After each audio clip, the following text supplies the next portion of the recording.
It's Let's now ride. time for the words that are recited before each and every game here at Dodger Stadium. Take it away, Finn. It's time for Dodger baseball.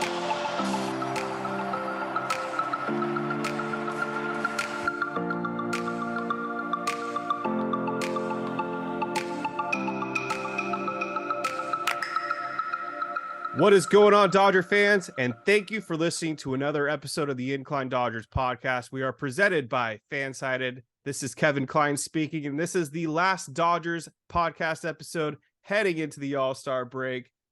Your Los Angeles Dodgers now stand at 49-38, only a half game back of the Arizona Diamondbacks for the NL West. Thankfully, the Dodgers took care of business against the Pittsburgh Pirates, taking the series 3-1. Julio Urias bounced back after a kind of miserable start against the Kansas City Royals, put up 6 quality start innings, 8 strikeouts, 2 runs. The bullpen came in. Nick Robertson, Brusdar Graterol, Alex Vesia closed it out, and the Dodgers take care of business and win the game. Max Muncy went deep for his 20th home run on the season. That's the 3rd time in his career now. He's had 20 home runs before the All-Star game. Freddie Freeman, he's up to 15 home runs himself. He also stole a base. He's been kind of wheels on the base paths this season. Jake and David are out once again, but I'm not alone. I've got some new friends accompanying me tonight to talk some Dodgers baseball. So first up on deck, we're going to introduce Randy Winfield, who I once met at Dodger Stadium last season. We talked all kinds of Dodger talk, a lot of Craig Kimbrell bashing, and he's here with me tonight to talk some Dodgers baseball. So Randy, welcome to the Incline Dodgers, and let's get it going. What are your thoughts on the Dodgers play as of late? Well, Kevin, first off, thanks a lot for having me, inviting me to your podcast. Love it. Kevin, been a Dodger fan since pretty much the day I was born. We're talking 1963. And so been through trials, tribulations, everything. Life been good the last 10 years. Great win tonight. Great to get a series win against the Pirates. They've owned us the last pretty much year and a half. Pitching was phenomenal tonight. No offense, a little surprising, but great from Julio to give us 6 strong innings. That really helps us out a lot. I don't know what's wrong with deal with Graterol's shoulder, but if he's going to pitch like that, I hope he has a shoulder problem. No offense the rest of the year. And we're good. Vesia, I don't know where that came from. I haven't seen that all year. I'll take 3 up, 3 down all the time. Great win, great clutch hitting. Freeman, Betts, Muncy, awesome. I haven't been a full proponent of the Max Muncy deal, but I will have to say, a lot of times when he comes, he comes in clutch, and tonight was big for him. Yeah, Max Muncy is starting to get it going once again. Home runs in back-to-back games, looking a lot better at third as well defensively. And Alex Vesia was back up because the Dodgers are dealing with a number of nagging injuries, some kind of fatal, some not as big. We got struck out of nowhere by a freight train tonight, no pun intended, with Daniel Hudson suffering another knee injury. I mean, are you kidding me? He's going to potentially be out for the season once again. This time it's his other knee that didn't have the reconstructive surgery. Apparently the injury occurred during his final out in the game before, and that was quite something too with the Dodgers bullpen when Daniel Hudson came in to earn the save, but he had loaded the bases up prior to that. Then he got 3 consecutive outs, keeping the save intact. Then I guess even though he looked like a fired up dragon, you saw all kinds of mist coming out of his mouth. He ended up on the IL, and this is a huge blow to the Dodgers bullpen, especially with Shelby Miller expected to miss a lot of time as well. Apparently he has the worst neck strain of all time. Yency Almonte is out temporarily because he's on paternity leave. And then Randy mentioned Brusdar Graterol is dealing with some arm issues or the shoulder, but he was able to come in and pitch pretty great. The Dodgers had a reinforcement in case Brusdar Graterol was going to go on the IL, and his name is Landon Knack, who we've been talking about off and on this season as another potential call-up option for the Dodgers. So he's with the team, but he hasn't officially been purchased from Oklahoma City just yet, but he is there in case something does go wrong with Graterol. But yeah, Clayton Kershaw was the other injury. This one, we are told, is not supposed to be very serious. It seems more like a reset so that the fatigue can get laid off, and then Clayton Kershaw can come back firing in the second half and continue what could potentially be a Cy Young worthy season. And last but not least, Dustin May has to undergo a flexor tendon surgery on his throwing arm. This is pretty devastating considering he just came back from Tommy John surgery. Now it's his second elbow related injury within 3 years. This is a big blow to the Dodgers. I mean, he was pitching pretty great. David absolutely loves him. I don't know a bigger Dustin May fan, but what we feared with Dustin May is that he could be like another Noah Syndergaard, Steven Strasburg, all the talent in the world, but can't stay on the field. Yeah, I totally agree, Kevin. The Dustin May is that's devastating, like you said. Kid has all the talent in the world, just can't stay on the field. The the Kershaw, I'm not really too concerned about right now at all, but I do have to say it is very concerning with all the injuries on the staff, whether it be starting or relievers. I'm having a hard time kind of grasping where this is coming from. I don't know if from the pitch clock, this pitch clock era, where things are just happening so fast. But, I grew up in the Nolan Ryan days of life, and none of this stuff ever happened. I mean, none of this. Tommy John was, the first guy that I ever heard of. And now it's like, every guy, is having some sort of shoulder or elbow issues. And, I know there's just a lot of, I'm going to say, deals on velocity and spin rate. I'm sure that has something to do with it.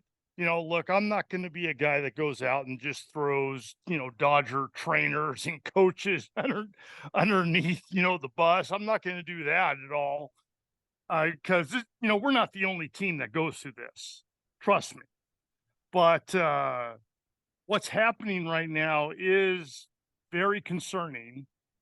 Luckily, we've got a farm system that for the most part is top of the, top 5, at least I'm guessing in arms.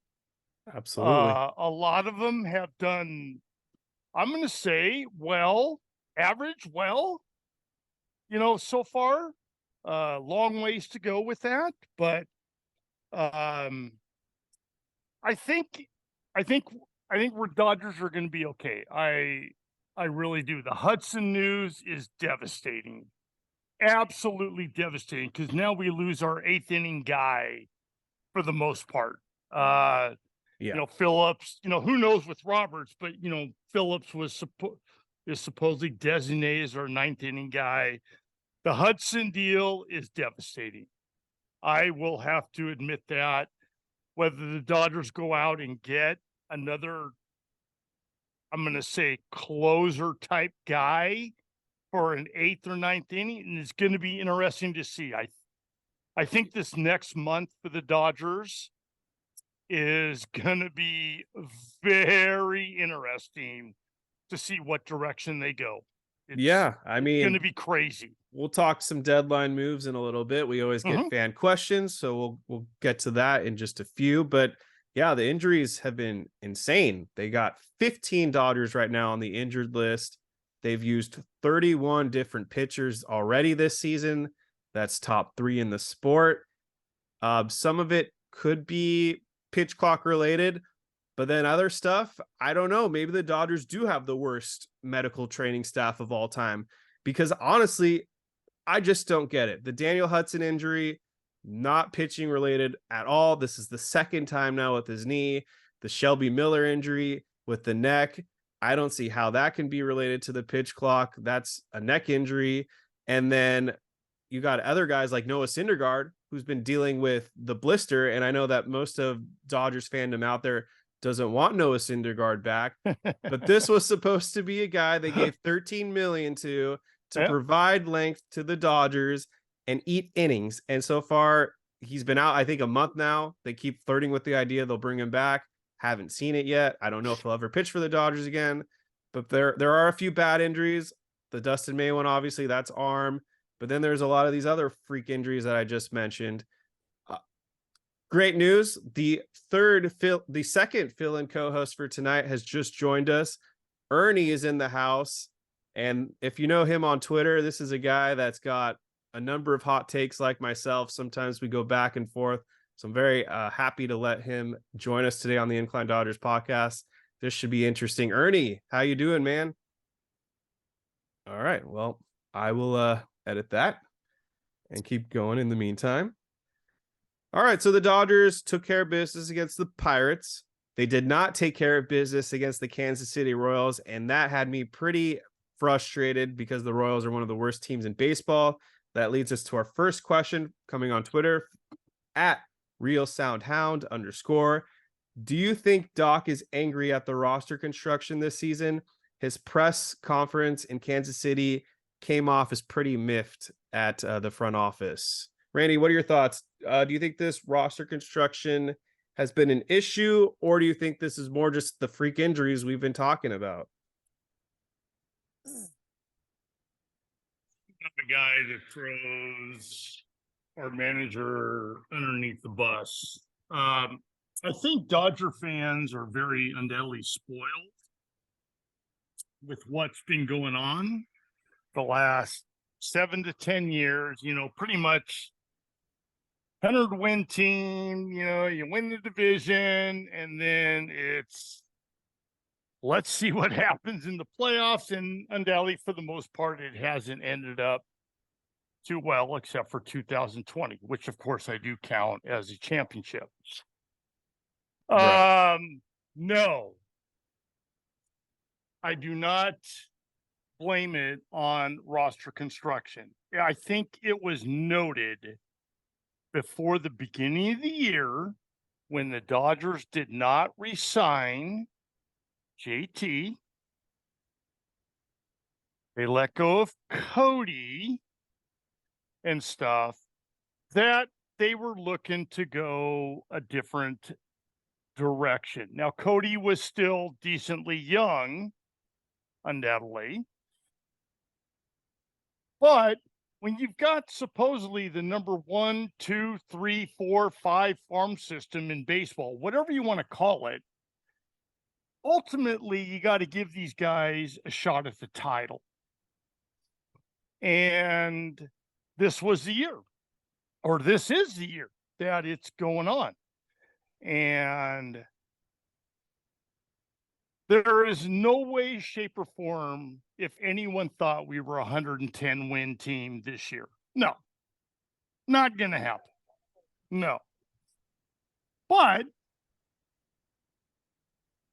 here we are at the All-Star break, pretty much, and we're right there for a division title where we should be, to be honest with you. This is not a roster construction issue. This has really been a pitching issue. The last 5-7 years, the Dodgers have been a top 3 to 5 team in Major League Baseball in pitching, whether it be starting pitching or relief pitching or both. This year, it has not happened. Injuries, big time. Regressions. We've got Vesia, regression. You know, Bickford, been a regression. Not Vesia, Almonte, a regression. You got Hudson out. You got Phillips, really, who hasn't been in a designed role other than I'm going to face the toughest part of the lineup, whenever that is, whether it be the 7th, 8th, or 9th inning. So right now, I blame it all on, for the most part, on pitching. Offensively, we go through ups and downs, but we're still like top 2 in the National League in offense. Oh, without a doubt. We've got 3 guys. We've got 3 players that started tonight hitting below the Mendoza line. Yeah. All right. Okay. So Ernie is in the house. I love the backdrop with all the hats. Ernie, how you doing tonight? What are your thoughts on the Dodgers' recent play? Like Randy was saying, it's easy to blame a lot of factors that are going on this year that we're not used to. But at the end of the day, the buck stops with the manager. And if he's not making the right decisions or allowing guys to talk their way back into games, unless it's 22 asking to be put back in the game or kept in the game, I just don't think that there's any reason to allow a guy who's pitched 3 straight games to be forced into action like Phillips was the other day. And there is a sense of regression, which is, I guess, normal or to be expected, but everyone's doing it at the same time is what's kind of kicking us in the ass. And nobody was expecting it. Usually our bullpen is what everyone's kind of like, a little wary of. And this year we were expecting to be a sense of strength, and it's been everything but that this season. So it is a little bit disheartening and not expected. And it's something that we're going to have to navigate for the rest of the season, especially losing Hudson today, which was just a shocker because the emotions that he showed yesterday, it was like, wow, this is going to be a shot in the arm that we needed. And maybe we don't need to go get an extra arm. Maybe just having him back takes a little bit of pressure off of Phillips, and maybe I don't know what's going on with Vesia. He seems like a sweetheart, but you can't keep throwing him out there and expecting. It's insanity. It's exactly what the definition for insanity. You keep doing the exact same thing, expecting to change. Yeah, no doubt about it. We'll talk some trade deadline right now. We got a number of questions. So Threads is in the building. This goes to, hey, it's AJ_24. Who do y'all think the Dodgers will trade for at the deadline? And then on Twitter, Flip16, what changes are you guys wanting to make to fix this team? We'll start with those two. I mean, the Dodgers have 3 positions they need to fill right now. They need a right-handed bat to potentially play the outfield, maybe a little infield, because we don't know what the timeline on Chris Taylor is at the moment. And Trace Thompson he's a lost cause. He's not coming back. Second, they need a starting pitcher. It's just reality. We've already listed off all the injuries, with especially May out for the year. Gonsolin he looks like he's about to fall apart. He's like held together by paper clips right now. He has me pretty nervous. They got to go out there for at least one guy who can get them 5 to 6 innings every night. And then with the loss of Hudson, and especially with guys like Phil Bickford on this roster, who was bailed out by Ryan Brazier the other night, shout out to the legacy performance by Ryan Brazier. They literally picked this guy up from the Red Sox because he was DFA'd, comes in the 7th inning, bases loaded, nobody out, and didn't allow a single runner hit to happen. That was just magic by Brazier right there. So they need another high leverage arm. So that's 3 players at least they got to bring in from out of house into the house. That's going to cost some prospects. I mean, the obvious candidate to trade is Michael Busch, who's got like 1,000 OPS in AAA. And for whatever reason, the Dodgers don't want him on this major league roster long term. So I would suspect he headlines a trade package. Who those players are, I can leave that to you guys right now if you had any opinions on who you want to bring in. All right, Ernie. We've done it before. We can do it again. Boston loves making big trades. Give me back Turner, go get Jansen back. And I was looking at their starters yesterday. Nobody stands out to me. If we want to take a chance and they eat a lot of maybe Chris Sale's contract. But other than that, I don't know who else on their roster that they'd be willing to give up because most of the guys are very young. But I can see 2 out of 3 being solved by trading prospects to the Red Sox. And maybe even bringing Kike back to shore up center field because Outman does not wow me. I know the fan base has really fallen in love with him, and to a certain extent, I mean, he had a great April, a decent May, and then he's just kind of fallen off. This last week, he's been very good, but even a trade with Chicago for Bellinger and maybe Stroman would make sense. We've been kicking that around in our other group chat with my buddies. I don't know how receptive Bellinger would be to that, but I mean, Stroman pitched really well in LA when he was with the USA team, and he is a front of the line starter, even though he's not Twitter friendly. He's probably got half of Dodger Twitter blocked, but I mean, if you pay him enough money, it's his walk year, right? I think. Yeah. I think that might be a trade that could be facilitated, and either of those two teams, neither one of them really contending right now. Pittsburgh's been doing really well. I wanted to go after Bednard, or David. I think that's who you say is David Bednard. Yeah. But it doesn't seem like they're going to be selling. A lot of teams aren't going to be selling it. With the 3 wild cards, it's going to be hard to find a team that's a seller dweller that has a piece that you want.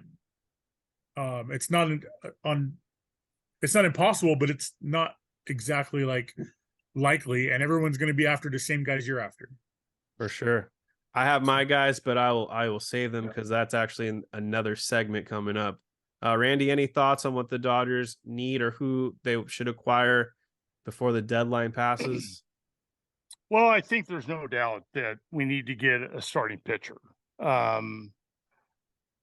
Gonsolin is, his history kind of tells us that really not a, big game, playoff pitcher. Urias just coming back. He's been a gamer in the past for us, but, I don't know what's going on with Urias. But, really, to me, the old bona fide guy we got right now is Kershaw. And right now he's injured, supposedly. So I think ultimately we need to get a bona fide starting pitcher. And I'm not talking just a run-of-the-mill number 3, 4, 5 guy. I think we need to go out and get a number 1 or 2 guy. I know I've tweeted names out in the past. I think there's up to 10 to 15 players that are number 1 or 2 starters on teams that, could be made available. You look at the White Sox, you look at the Indians. Whoa. They're not the Indians. Oh, yeah. See, Kevin, I'm a 1963 guy. I'm an Indian, guy. You're right. The Guardians. Those guys, Ernie mentioned Stroman. I think definitely he should be up in the radar. His numbers are just fantastic. No offense, fantastic. Like the last 3 years. Do you go, I don't even know, like the Padres, what their situation is. Are the Padres going to trade within the division? Likely not. No. But, you got to with the contracts that they have, you got a Blake Snell out there who I believe is a free agent after this year. Randy, I think they're going to be buyers. They very well be. I mean, their history the last 2 years says, yes, they're going to be buyers. But Can I say something real quick about Urias? Yeah. I think the issue that he's having right now, and Jay Hare brought it up the other day, is with the pitch clock. He's a max effort guy every pitch, and he doesn't have enough time to get his breathing right in between pitches. And I think that's the problem we're seeing right now, is he's not managing that well enough and not knowing how to get ready within 22 seconds from his last pitch. That's fair. That could very well be. You know, he had a month and a half to work on it, you know, in Arizona. I think an under the radar guy that the Dodgers could potentially trade for is Jordan Montgomery of the St. Louis Cardinals. Yeah. Cardinals are going nowhere. The Dodgers might be inclined to bring on a second lefty in the rotation for the long term in case Urias walks.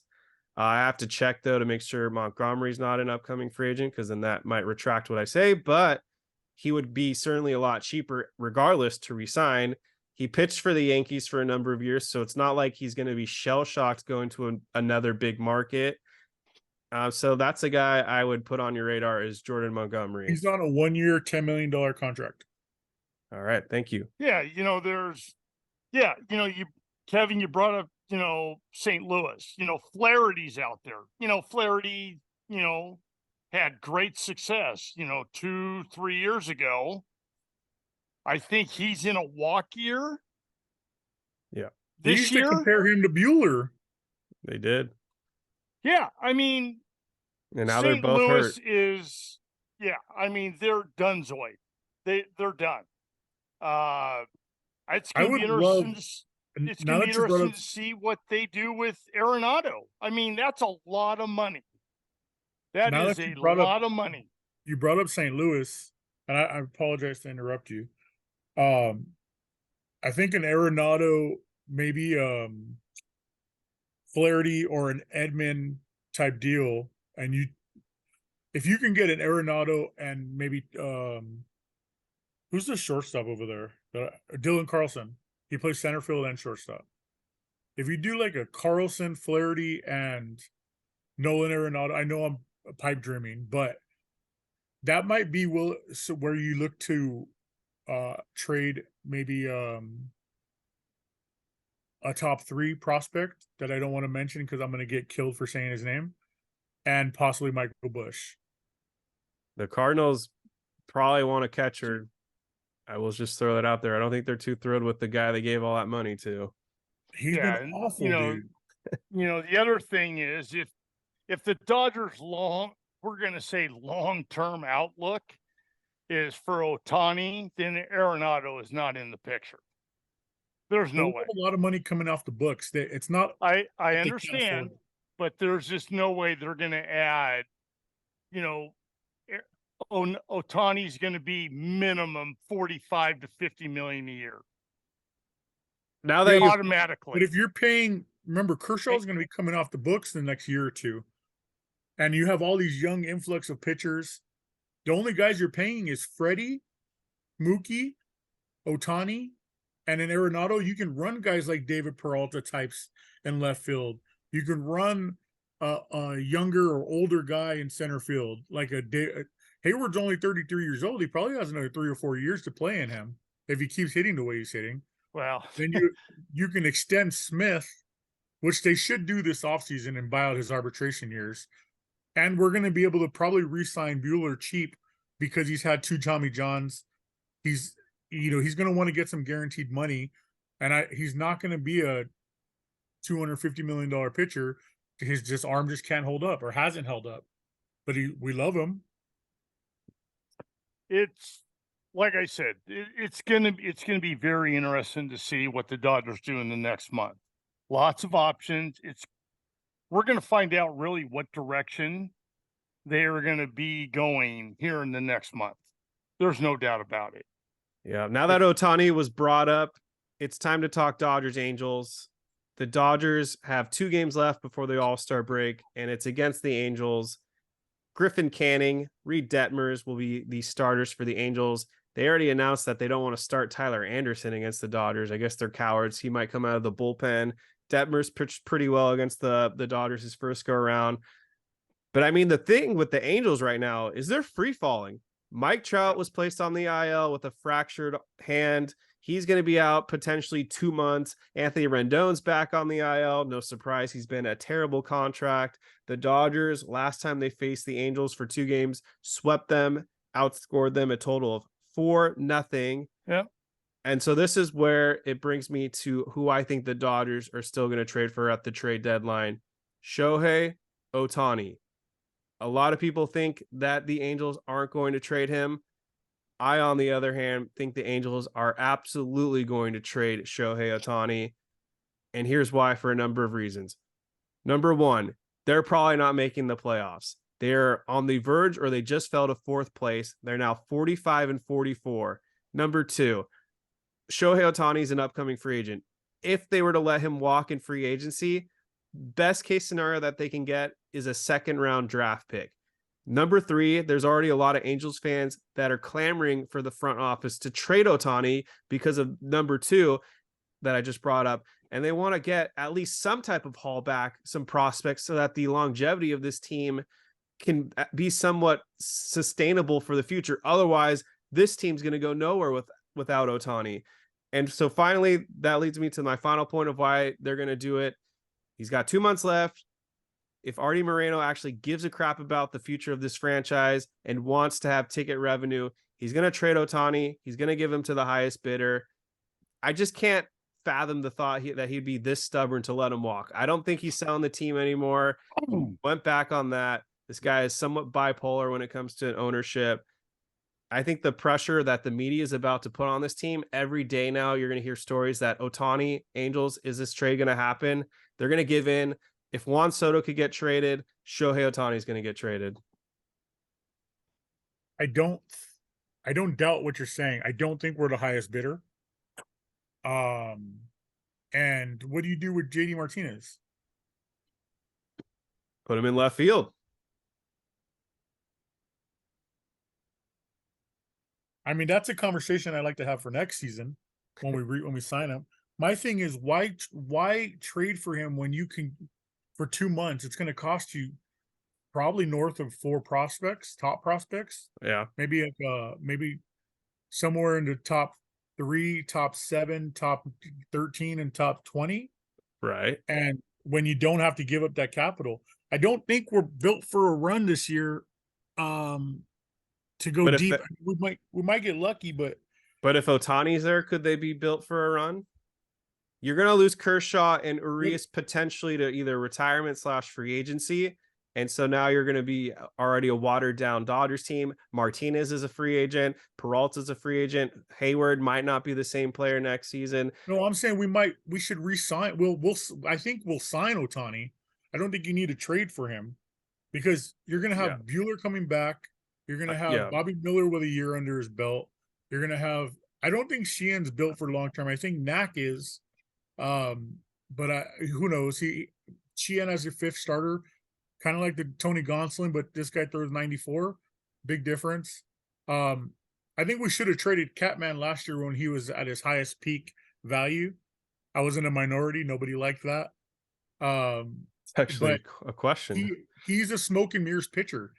He doesn't blow anything by you. They keep saying he's got the best fastball in baseball, but that's when you're throwing 20 pitches at 78 miles an hour. I'm exaggerating, obviously. But Ernie, if you trade for Ohtani now, you cut the line.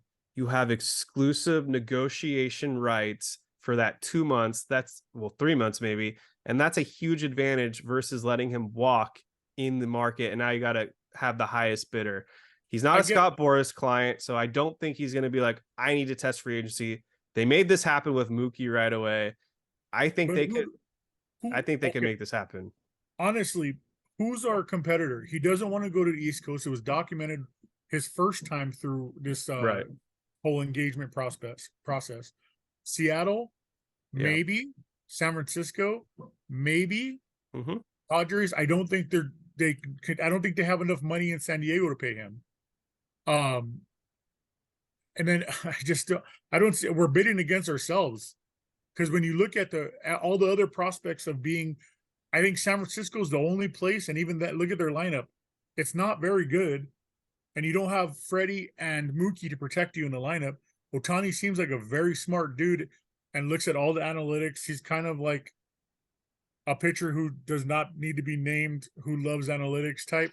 And he does all the little things that you want a pitcher to look into to better himself every game.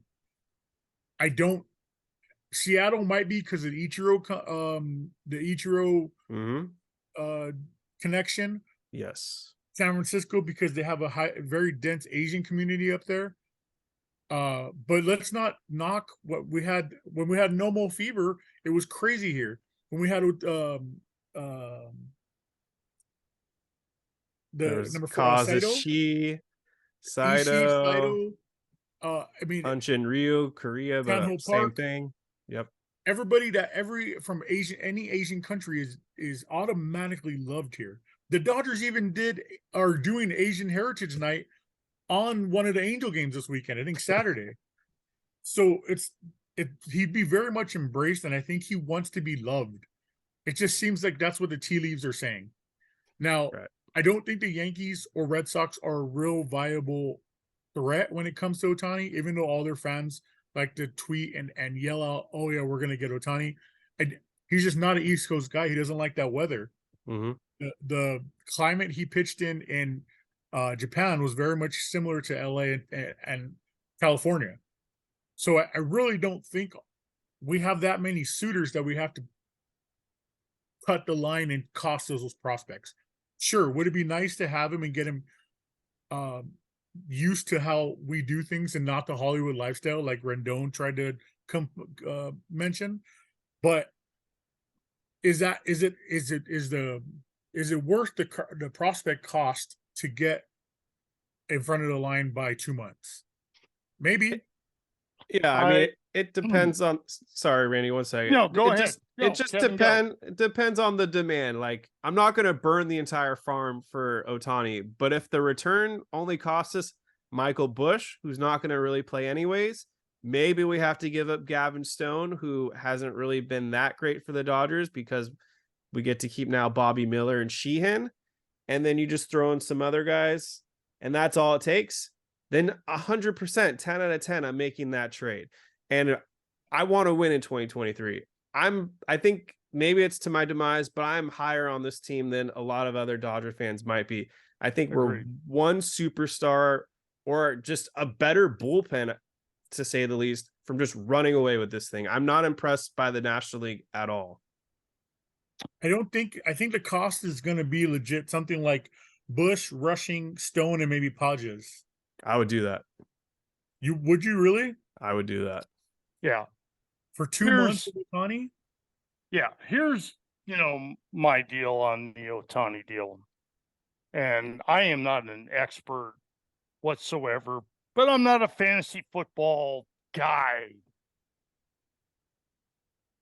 The Dodgers, I think they are the front runners for Ohtani, whether it's the trade deadline or whether it's free agent. I think they are going to be the front runner. I think the wild card here is Artie Moreno. And the reason why I say that is that guy is psycho. I don't know what that guy has planned for, the team, the franchise, whatsoever. I think no offense, I think he's going to try and just milk the dollars until the end of the year. He's going to milk as much as he can out of Ohtani, and then I think he knows he's gone. I really do. And then it becomes the free agent warfare after that. And I think really the Dodgers are set up to take care of business. Would I be disappointed if the Dodgers traded for Ohtani at the trade deadline? Oh, heck no. So yes, Dodgers, Angels, 2 games. Then it's the All-Star break. Ernie, any thoughts on this Angels series or any other thoughts on Ohtani before I move it on? It kind of feels like all the teams have already mailed it in this week. Like, when I saw Mac come up, I was like, oh, well, someone's going on a DL. Because I thought he was going to pitch. I'm assuming he may pitch Saturday. if they get him called up on a taxi. I don't know how enthusiastic Friedman is to start his clock. Because we've started a lot of guys' clocks this year, and it's going to get expensive eventually. True. And then them losing Trout, Panda, Kung Fu Panda. What's his name? The guy from the Giants broke his hamate bone, and he was out 4 months. So I mean, Trout's as Trout's gotten older, he's gotten more injury prone, and it seems to, I don't know, it just seems to be. Yeah, he barely plays 100 games these days. As far as this weekend, I just hope we get out of it injury free. I hope Mookie doesn't see the field. I hope Freddie doesn't see the field. Give them a week off, just off. I mean, besides the All-Star game. And I don't know if you covered this while I was getting logged in, but what the hell is Mookie thinking joining a home run derby? We're going to talk about that now if you want. Mookie Betts. That is the stupidest. I mean, I get it. You want to be in it and it's cool. They got a nice chain and bling bling and all that other stuff. But one, he's not a home run hitter. He's a leadoff home run hitter. I wouldn't put Mark McGwire versus Ricky Henderson just because Ricky Henderson hit a lot of home runs to start off the game. That's just one of the pitchers blowing fastballs. Now, and then Safeco or whatever they're calling it nowadays, left field is like the deepest left field in the American League there. It's not 4 right-handed hitters, and it just screws up swings. Look what it did to Piazza back in the day, like Jock Peterson. It's just an embarrassment unless your name is Pete Alonso or, I mean, even Vlad Guerrero got embarrassed last year, a couple years ago. Like, it's fun to watch, but I don't want to see my guys doing it. Ernie, like you and have some fun, my man, dude. Dude, Randy, no I way. am the king of not having any fun when it comes to my baseball Well, team. undoubtedly with that USC hat you're wearing, undoubtedly. I don't like to have fun. I like to win games. Games that matter. You know what? It's, to me, the home run Mookie and the home run derby, that's fine. I don't see Mookie guy that will change his swing at all. Anything like that. Yeah, there are a lot of Dodgers that have really, I'm going to say, crap the bed in the home run derby. You got Piazza, you've got We have like Jock. 0 home runs. Yeah, exactly, Kevin, They don't exactly. That's exactly what I'm talking about. Dude, so you know what? Okay, so Mookie's facing Vlad in the first round. You know what? Take your 25, 30 cuts, call it a day. That's your BP for tomorrow. Let's just go, have fun, whatever. If anyone thinks that Mookie Betts is going to win the home run derby, dude, I need to go to Vegas with that guy and let's just play Rain Man and have fun because that ain't happening. I will say, I'll bet on him beating Vlad. Whoa. Because Vlad just doesn't show up in big games, big home run, like the home run derbies. He's had one good performance. Whoa. And Mookie's had how many? This is just, I mean, it's like when the Pirates don't score and it's Pirates 0, like, Dodgers coming up. We don't know yet. We don't know. Yeah, it's kind of like when Piazza shows up for his first home run derby and hits one pump. Who invited Vlad, though? He only has 13 home runs this season. How did he get in? Yeah, Kevin, that's just all name. Legacy. I mean, seriously, it's all name type deal. You know what? The guy's probably going to show off and hit 40 bombs against Mookie in the first round. I hope so. I hope he beats him. Move forward. I hope he beats him. I only want Mookie to go one round. But the thing, everyone gets all caught up in the all-star kind of stuff. Why? Why does everyone get caught up in the all-star stuff? I don't understand. Well, because you can have unnecessary injuries happen, and then you need someone to blame. See, that No. You Now, have these starters coming in, warming up half they normally warm up, and then blowing 100 trying to strike out someone in an exhibition. they play 1 inning, Ernie. The pitchers throw I know, 1 inning. but they're maxing out 1 inning and warming up for 15 minutes. Whatever. You know what? I'm actually here. I'm going to bring up a How different... am I acting like the elder statesman here, and you're acting like the young guy? Oh, baloney. I'm going to say this right now. You know what? Everyone was jonesing on Will Smith making the All-Star team. The guy should have been an All-Star 2-3 years ago. I think we all can agree with that. No doubt about it. But you know what? Right now, Will Smith looks burned out to me right now. Hitting-wise, the guy's been hitting under 200 the last month. He's playing every single day. Barnes is a no-show at the plate, and I don't want to hear, oh, he's Kershaw's catcher. Baloney he is. He ain't nothing. Baloney. Will Smith is a guy that needs days off right now. Barnes is batting 104 right now. Yeah, and you know what? That's about what Will Smith's hitting in the last month. About 104. Will Smith needs days off. They are playing him a lot. Yeah, he's not going to start.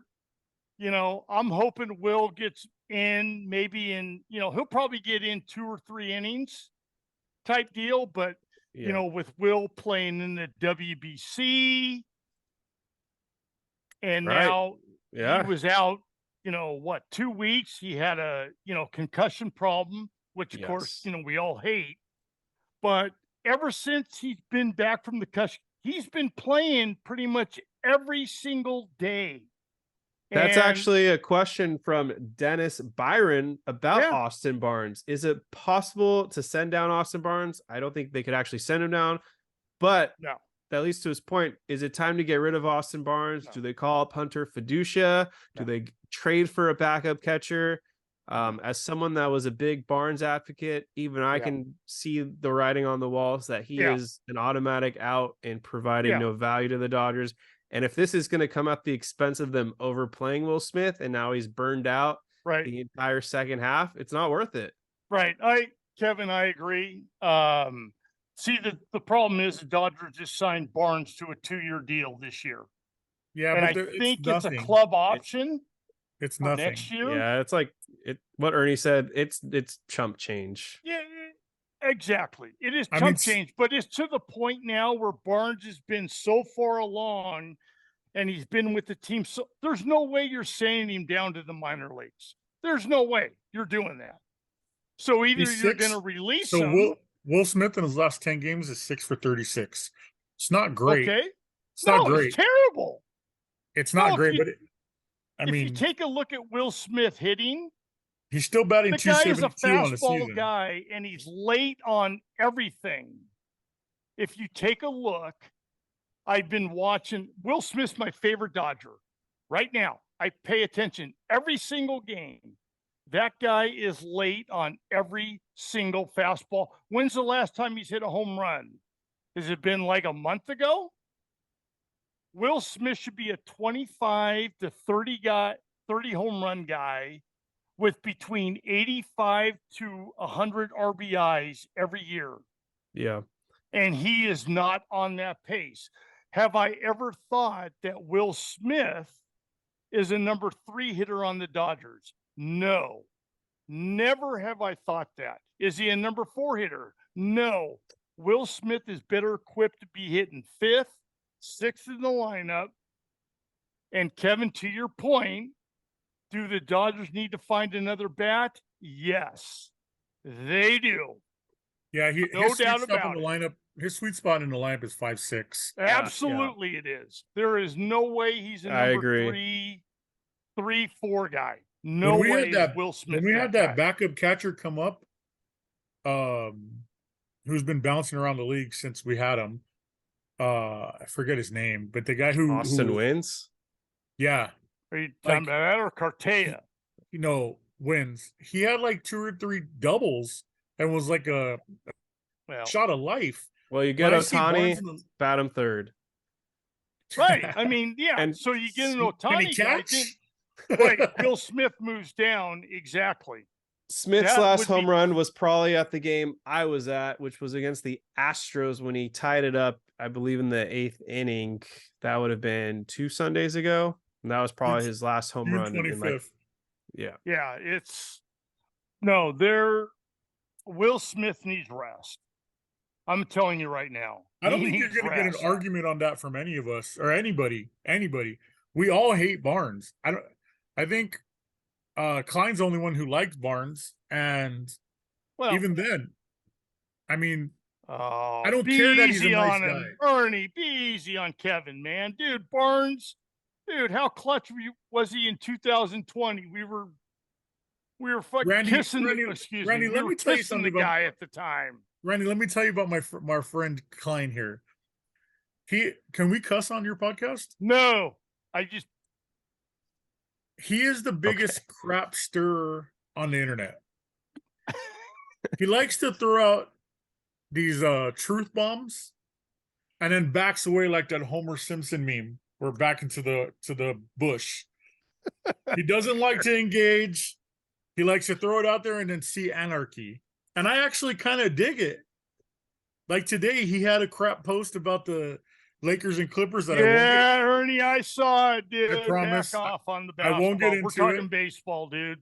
I won't get into it, but I'm just telling you, just be careful. Be careful what you ask for, because Yeah, it could be worse. I don't know.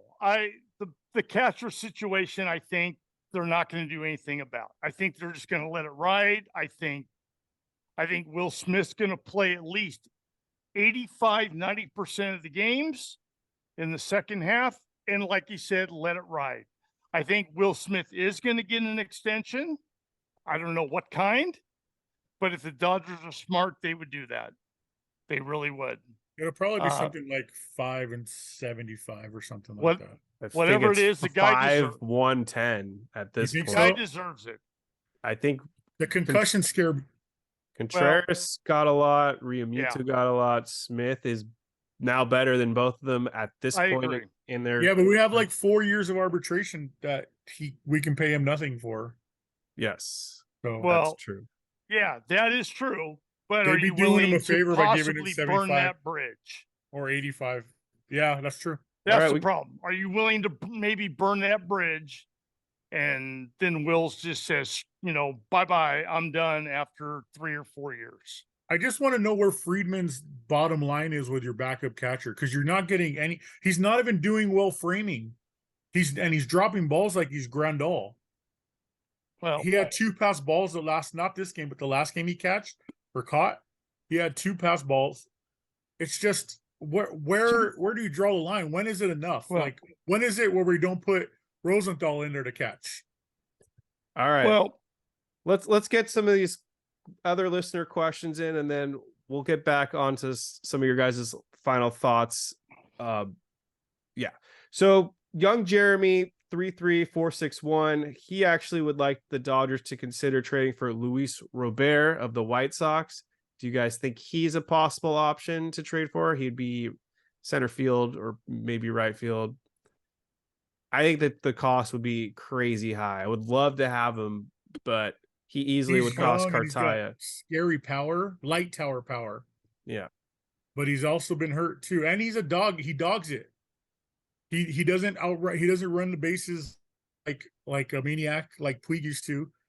I think he even got benched for lazily running out a ground out. He did. I don't like that. That's kind of like a cancer in the clubhouse, in my opinion.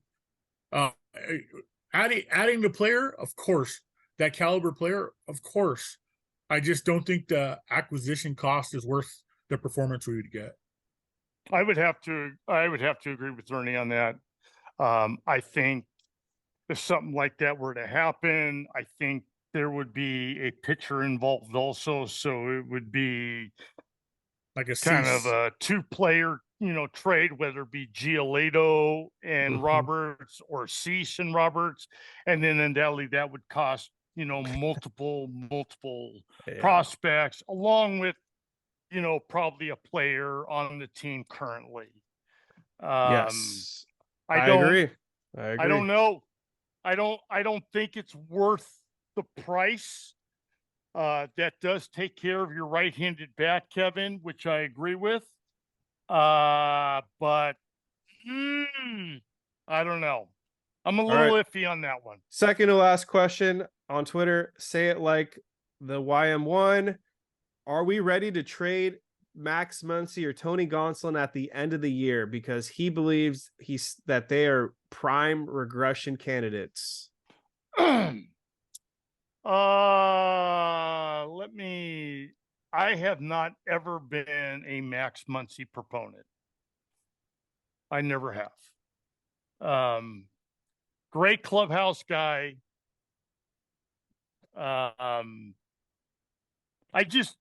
No offense. I don't know what the jonesing is for a guy that hits 30 to 35 bombs a year and gets you 80, 85 RBIs, but hits, 200. Who do you replace him with? What's that? Who do you replace him with? I could see. I think there's no third baseman in the minors that are ready to come up. Yeah, that was Vargas. No, I think Vargas would get moved to third if they got rid of Max Muncy. That's just my opinion, and this is probably something Randy will want to get into. But Miguel Vargas has been a non-factor with the bat this season. Right? Why does he get so many at bats? Why is he's too comfortable in the lineup? He's not worried about losing his job. He's because he's Miguel Rojas' friend, and he's been working with him since the offseason. Like, we have too many players that are protected by the older players. Vargas has been working with. I mean, clearly he's been working with Miguel Rojas on hitting because neither of them can hit a lick. Oh, and the glove is fine. The glove plays. I'm fine with Vargas's glove, but he's too comfortable up there. He's not worried about losing his job. But when Lux comes back next year, if Vargas doesn't figure it out ASAP, he may be on the trade block or back to the minors. Yeah. I am a proponent. Ernie, you and I are a little bit different on this. The Dodgers decided to go young this year. Okay. Not every guy is going to be Tony Gwynn and come up and hit 350, in their rookie year and just start hitting line drives left, right, left. The game is way different now, back from the 80s. Well, way it different. Needs to be better than a 197 guy. I agree with that. I totally agree with that. I am okay with giving him a long leash right now. We're winning. What is the problem? We're a half game behind in the standings. What do fans want? Do you guys want to be up by 20 games right now? Come on. No. The problem is let the young guys figure it out. Going back to the minor leagues doesn't figure it out. These guys are facing, hold on. These guys are facing pitchers for the first time in their career. First time in their career. You got to make adjustments. Vargas needs to make adjustments. Should he be the everyday starting second baseman right now? No. He needs to be kind of platooned right now with what's going on. But you don't give up on the guy. You don't just send him back to the minor leagues and say, go back and hit your 325 in the minor leagues where the pitching is just, meatball fastballs and let it rip. You don't do that. You got to find a way. You got to find out the guy can figure it out, is what it is.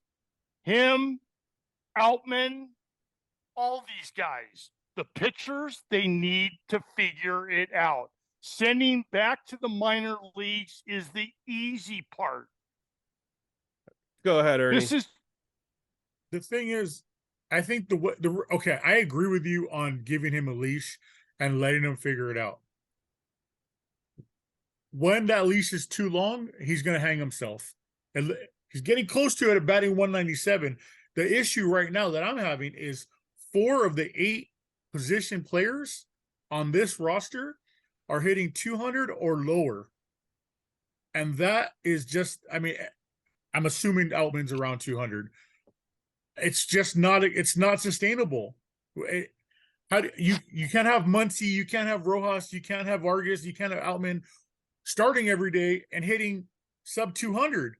It just doesn't work. Then if the top of the lineup doesn't figure it out, we're screwed that day. If Muncy doesn't come through and hit one of those 30, 35 bombs, we're screwed that day. David Peralta only has like 7 or 8 home runs, but every one of them has been clutch. We've gotten very lucky to get the production we've got out of him, out of JD Martinez, out of Mookie's been on fire this year. Freddie is the model of consistency. We've gotten very lucky to pull and piece together wins. This is not the normal Dodger team we've seen the last 4 or 5 years. And that's going to happen. And yes, going young, the writing was on the wall. We knew it was going to happen. And you have to give these guys a chance. The original lineup was going to have Lux at short and Vargas at second, or Bush. I forget which one was initially going to be given that spot. Vargas has hit at every level just like Lux has. Lux had a little issue, but then he figured it out. If we're comparing him to Lux, Vargas is a little behind the 8 ball, in my opinion. And I don't know how much, like maybe a demotion will fire him back up. You bring him back after a couple weeks, but you send him down to say, hey, man, we get it. It's not that easy. Get his confidence up. Have him hit 380, 375 in the minors, and then come back and do whatever he's worked on down there up at the big leagues. I don't care what happens to OKC. I don't care what happens to Tulsa. Those games don't matter to me. What matters is what happens at Chavez Ravine. And having Vargas every day, it's like, oh man, I hope he figures it out. Or, I mean, he's got a great eye. He walks a lot. We're all Dodger fans. We want them to be good. We want them to be great. I would love Vargas to be an all-star every single year. He's definitely got the glove for it. And I think he's got it upstairs. It's just, you said he hasn't seen a lot of these pitchers. He's seen pitchers because a lot of these guys, there's been a youth movement across the league. So he's had to face a lot of these guys before in the minors. All the stuff that they're facing is nasty. Could I hit it today? No. So for me to be an armchair quarterback and expect it's easy to adjust and do this is preposterous. But this is their guys' livelihood. This is their job. This is what they get paid for. This is what they've been working their entire lives for. They've been elite their entire lives. He knows how to figure it out. It's just translating from the brain to the hands, and it's not working right now. He's only batting 197, and you can probably throw a rock and find any former major leaguer that's sitting waiting that can hit 200 in this league or better, that can play a decent second base. It's just the Dodgers have these guys in the minors. It's crap or get off the pot time, and you need to see what you have to know what you need to trade for. Okay, well, I go ahead. My only rebuttal to that is, do you know the Dodgers are like the second highest scoring team in the National League? Because of all those home runs. They lead the league in home runs also. Oh, okay. They're not manufacturing runs. They never have. When have the Dodgers ever manufactured runs? Last season, when have they ever? They've never done that. They've always relied on the Earl Weaver 2- and 3-run home run. Last season, they led the league in runs. Yeah, and they do it with 2 outs. Runners the Dodgers have always led the league with runs scored with 2 outs. No, what I'm saying is last year they led the league in hitting with runners in scoring position. It just does. People are just, I think, too quick to pull the trigger and say that guy is not MLB capable. For sure. Okay. I don't like to hear that. But okay. Then can you answer for me, please? respectfully. Okay. How many more at bats do you need to give Vargas to see what you need to see in order to judge him? I think you just need to let it go throughout the year. And he's not going to play every game until he gets it going. I think his time on the field is going to be diminished in the second half unless he shows that he can have quality at bats. I'm on board with that, and I will be diminished. I'm going to give Vargas until the trade deadline. If he is just at this level or worse, then unless they trade for, I'll even throw his name out there, even though I throw up in my mouth a little, Tim Anderson, and they have him play some second base because he's a veteran hitter who's proven it, and we're still waiting for Miguel Vargas to prove it.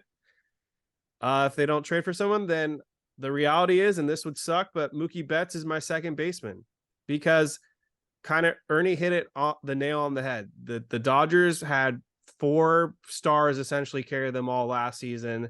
They got to the postseason.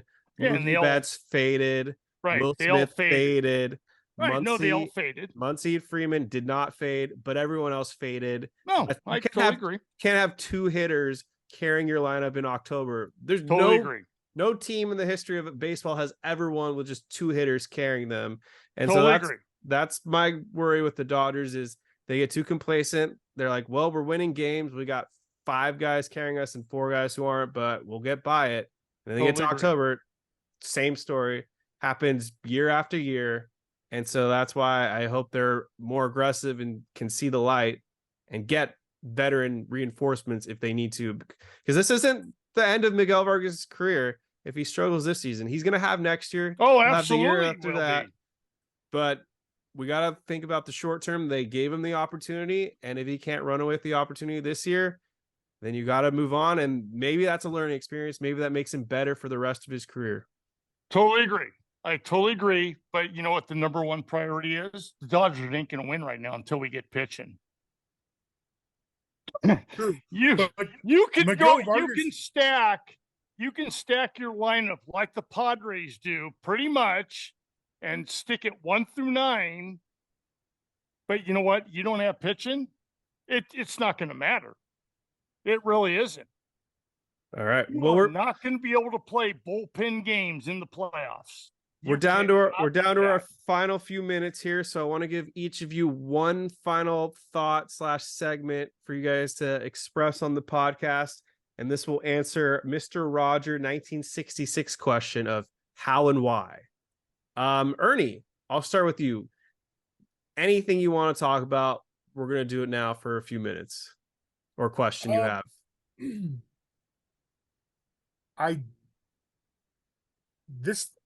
This team scares me because they can be brutally good and brutally bad. And you just don't know what team you're getting that night. And you don't know if you're going to get a starter that's going 4 2/3 or you're going to get someone that's going to go 6. And it's sad that we're happy when a guy goes 6 innings and like, oh my God, he really pitched his balls off that day. Like Bobby Miller, there's going to be regression. There has been. The last 3 starts have not been great. They've been serviceable because we needed him. Friedman, I blame Friedman and I blame Roberts for his decision making, and Friedman for not building a roster to expect what all us casual fans. I think the majority of us that are people that are listening are more than casuals, but the casual fan was able to figure out you can't lean on Thor to be your number 3 starter. You can't. Julio's never been super healthy. Gonsolin is smoke and mirrors. Kershaw's always had a bad back. This isn't the model of health as far as starting rotations go. So the fact that he didn't load up and get 7 starter or not have 7 starters expected to be pitching, not including Ryan Pepio, Bobby Miller, Sheehan, Stone, whomever else you're going to pull up. It wasn't a good roster construction from the start. And the bullpen, like you guys had said earlier, the regression, nobody expected that. And nobody expected that everyone was going to figure out how to hit Vesia's FU fastball. He's not blowing anybody away. And I think his ERA is like over 10. There's a lot of holes on this lineup. And it's hard to be super positive. And yes, they've scored a lot of runs. Yes, they've hit a lot of home runs. This team is very patient. They take a lot of walks. They work good at bats. But once you get past 4 in the lineup, hopefully it's a good day. Hopefully Miggy Rojas hits a ball to left center and scores a run. Hopefully Barnes gets hit with a pitch. Hopefully Vargas takes 2 walks and goes 0 for 2 for today. Hopefully Peralta, hits a dinger like he did the other day. Like it's a lot of hopefullys and not a lot of, oh, well, we're down 4 runs. We got this. They're not that team anymore. Well, I predicted the bullpen would regress. Not this bad, but you can listen to that in our season preview episode. Yep. And I agree with you to an extent, Ernie, but I do feel like we did have a surplus of starting pitchers entering the season. To me, Noah Syndergaard always felt like our number 5, and I thought that would be okay. He was our number 5 guy. Ryan Pepio pitched the entire spring. Couldn't have foreseen him missing potentially the entire year. I didn't think Dustin May was going to go down this fast again so soon after reconstructing his elbow. And then Gonsolin didn't even start opening day. He came off the IL. And so I felt like with Grove and then eventually Stone, Miller, and I didn't expect Sheehan to be a part of this, but here he is. Felt like we had enough arms. It's just the injuries have piled up more than we prepared. To that point, and I apologize, I know you. To that point, though, that's 2 guys. Thor, who's had injury issues in the past.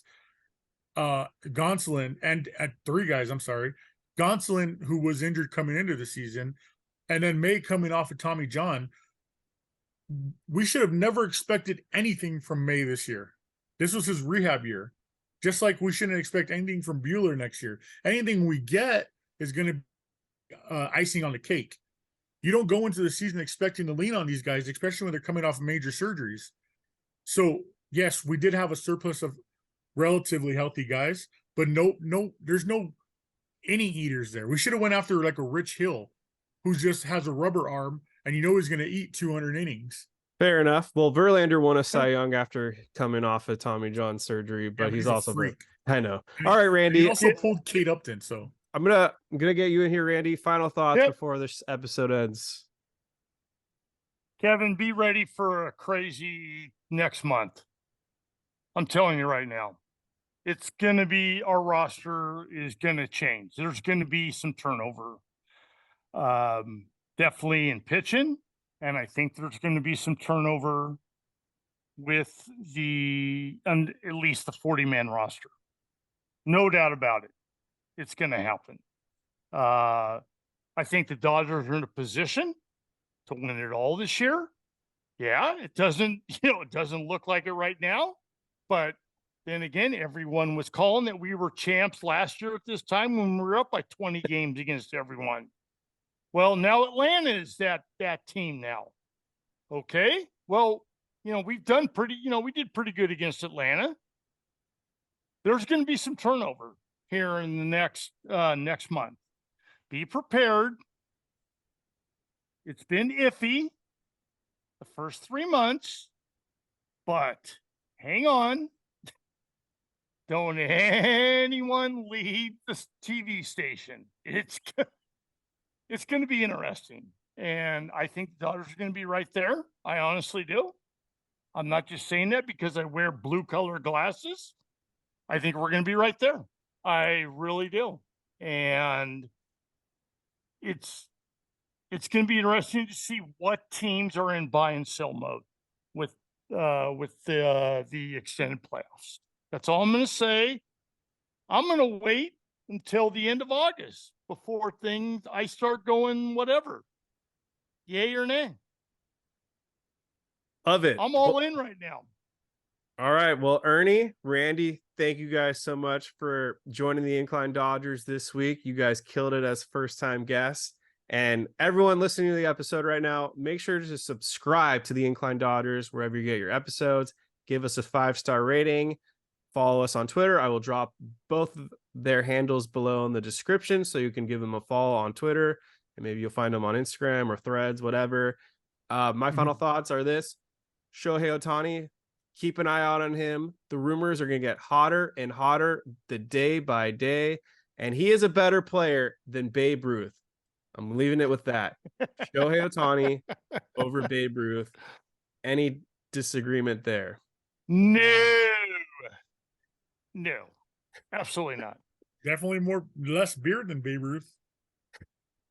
Babe Ruth played against a bunch of dentists and plumbers.